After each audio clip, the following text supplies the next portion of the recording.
Hi, this is Mark Sobowitz live from the Hub Studios in Atascadero with a clarion voice.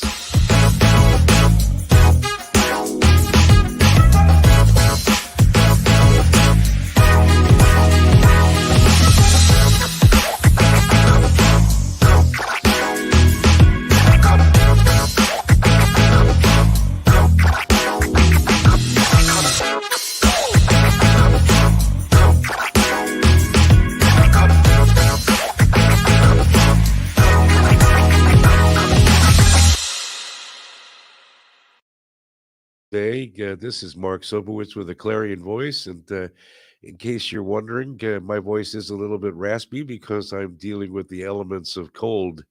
So I hope you'll bear with me during the time that we're on. And today we're going to try and explore what it is to depend on God. Have you ever felt like you were to the end of yourself and you didn't know what to do? What do you decide to do? In my case, I'm depending on God. I have come to the end of myself. As a matter of fact, I'm going through the stages of grief, like Elizabeth Kubler-Ross had come up with famously, anger, denial, all that sort of thing.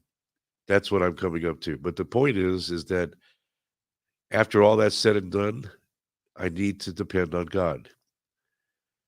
I'm not, going to depend on anything else. Proverbs 3, 5, and 6 says, trust in the Lord with all of your heart and lean not on your own understanding. In all your ways, acknowledge him, and he shall direct your paths.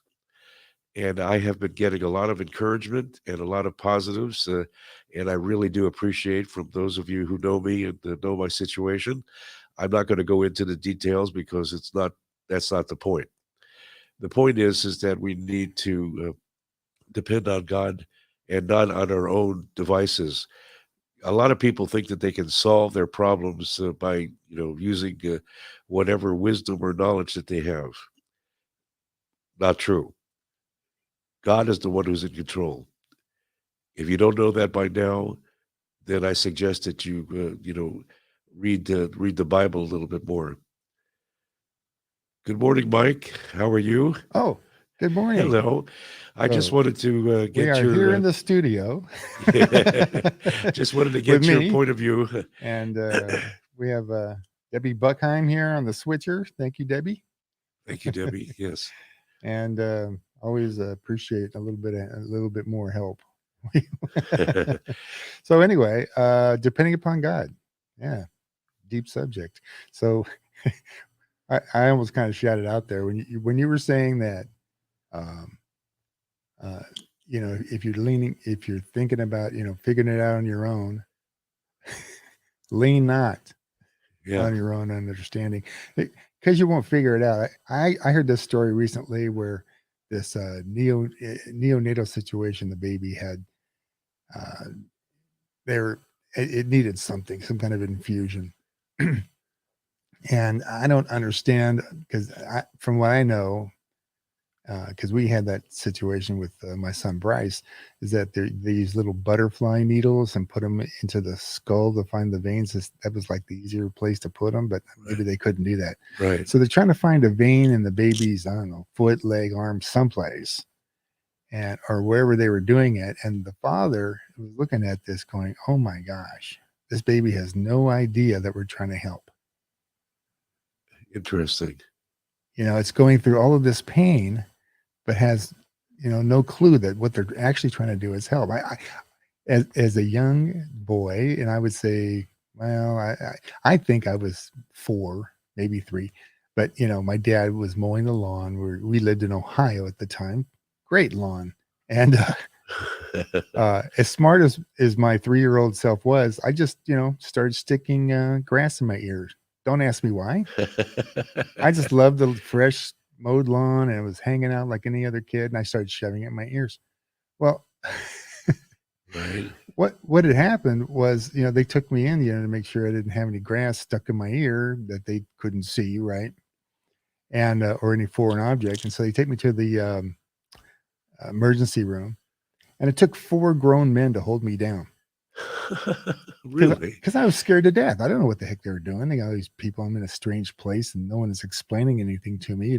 Like they do now. Pediatricians are so much better than they were Oh, yes. before. Hold Right. them down, boys. For sure. But they were trying to help. And once I got a hold of that idea, that it wasn't, we're just trying to help. Oh, I just relaxed and just, it didn't hurt at all. I was just afraid. But sometimes there's pain involved, but we don't know that what is going on is setting us up for something better that we even realized. And I think I'm beginning to understand that because waiting on God's plan, whatever that happens to be, is difficult. You go through pain, you go through, whatever emotions you go through, and I've gone through them. But I feel a lot better because of the encouragement that I've been getting, and I'm just trusting in the Lord that something good is going to happen beyond where I'm currently, living, and that's something that I have to lean on because if I don't, then I'm going to be a basket case. I mean, I couldn't go to work. I mean, and that's not the Lord wants. The Lord wants me to just be still and just listen to His voice. And as I've said before in the past, if you don't listen to His voice and you run through the stop sign, you're going to make decisions that are not in line with what God had in mind. And when you don't know the plan that God has for you, it's like, okay, I trust you. I don't know how I'm going to get there, but I trust you. And that's difficult for me to wrap my head around because it's just something that I'm not used to. And I don't think anybody's used to, that. And we've all gone through different situations which tested our faith. And this is definitely one of those. So relying on the word as I try to do. Well, can I Yes, sir. interrupt you there? Sorry. Can I interrupt you for just a Of moment? course. Absolutely. You're edging right on the perfection of this whole thing. Relying upon God is listening to God. Okay. Going through His word, you may find something. But what if you didn't have the word? I find so many people trying to make sure that the Bible is accurate and this and that. Right. Yeah, the most important thing is the relationship. Yes. Is God accurate? And is He accurate in your life? Now, I believe that you're going through this now for tomorrow, next year, when you have to trust Him more for something else. Right. Because there's always something more. And I think that if we start to learn to listen in the hard times, and I am never saying it's easy. I've been there, done that. But listening through the hardest of times helps us in the harder times. We didn't even think they were harder. We thought, oh, no big deal. In this next one, oh my gosh, this is a horrible situation. And to hear God is just is a comforting thing. So I agree. And I think the relationship aspect of having a closer relationship with the Lord, which is what I'm trying to do, yeah, will make it that much easier for you because it's it's foreign to some people, as far as the relationship aspect of it. I mean, granted, the word is important to lean on, but if you have a relationship with the Lord, which is trusting, and you're just, it's not like you're expecting God to do something without you participating in the process. You have to participate in the process too. You can't just expect God to, snap His fingers and say, "Okay, here's the plan." No, it doesn't work that way. You have to participate. That's what a relationship is. There are two sides of it. And so that's why I think that it's important, and I agree about the fact that you have to have that relationship where you do listen to His voice and you do what you are asked to do. And sometimes I don't. I'll be transparent about it. I don't. oops. Yeah, right. Exactly. And I've paid for it, in the years past, but I'm just, in developing a relationship with the Lord and you're going through trials, it's like, okay, what do I do now? And you have to expect the unexpected because the Lord knows. I mean, Jeremiah 29:11 is, I know the plans I have for you, plans to prosper you and not harm you, plans to give you hope in a future. But when you don't know the plan, you're saying, okay, God, where is it? And his timing is not yours. And his timing in my case is not mine. And so I just have to go day to day and try to do my best as far as working is concerned and trying to forget myself and put God first. Yeah. And I think it talks about that in Matthew 6 about seeking first the kingdom of heaven and his righteousness. It doesn't say seeking Mark's comfort. It says seeking first the kingdom. Yeah, but it's living in comfort. It's living in comfort, although you're going through what you're going through.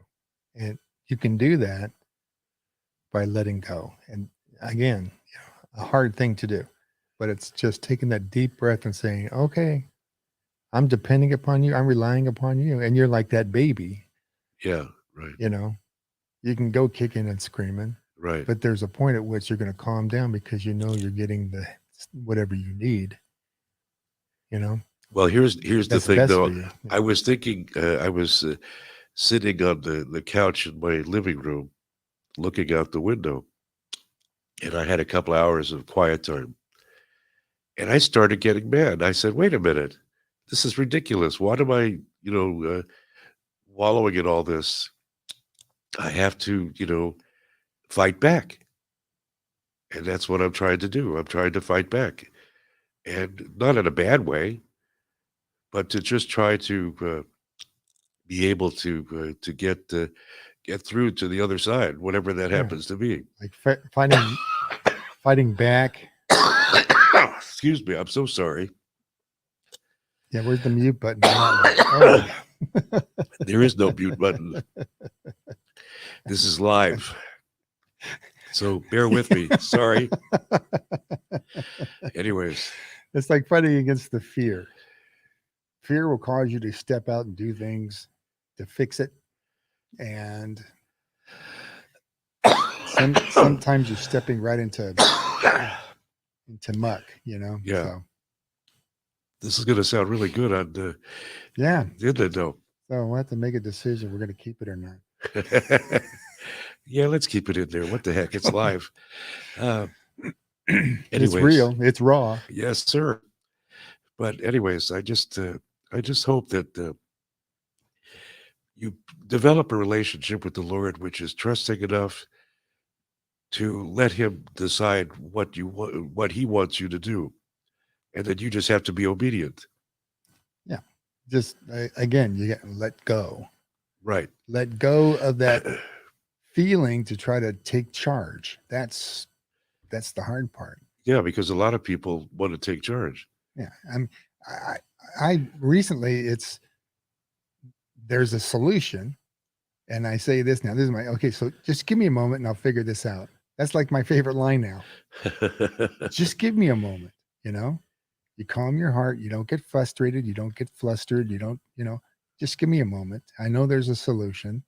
It's probably pretty clear, but I'm Right. not hearing it because I'm too angry or frustrated or, flustered to listen. I just want to get it over with, I'm there. I want to get it over with. Yes, most definitely. There's no doubt about that. I mean, but somehow or another, this is an adventure. Somehow. Somehow, yeah. That's Well, it is life. it is Life an is an adventure. adventure. Yes, and I'm going to come out on the other side a lot stronger. Amen. And I know that you sent me a reel on Instagram which talks about getting rid of the spirit of fear, and I've been doing that, and it's helping. And I think that if you're open to listen to people and then listen to God more than that, you'll be much better for it. Yeah, I agree. And so I think that that's something that you have to take into account in your daily life. I mean, I see all sorts of people where I work that come into my cashier line going through all sorts of situations.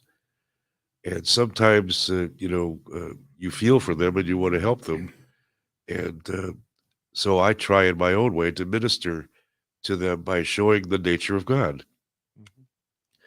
as much as I can to reflect his nature, to be loving and joyful and peaceful and patient and kind and good and faithful and gentle, and most importantly, to be under self-control.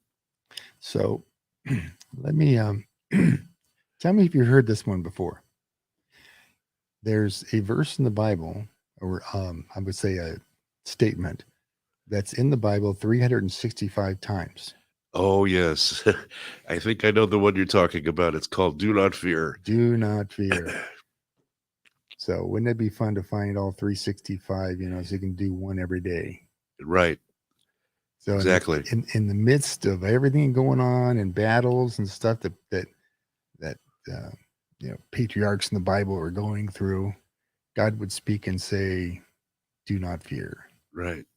Even when His presence was so strong, and there were angels, and it caused something that I'm not used to this. An angel would appear. Do not fear. That's actually that's a good project, to find all 365 verses. It'll keep you so busy, you won't have time to be Right. fearful. I know. In any case, please just bear in mind that depending on God has its benefits. It also has its struggles when you're going through it, but you'll be that much more stronger in the long run. And if you like this video, we ask you to share and subscribe, if you would please, Comment. and comment as well. Whatever you'd like to say to us. You can go to Clarion Voice 2020 at gmail.com, and you can offer your comments there. And if you think my voice was a little raw this morning, you ain't seen nothing yet. Uh, but in any case, thank you very much for your time. And from the Hub Studios, this is Mark Sobowitz with a Clarion Voice.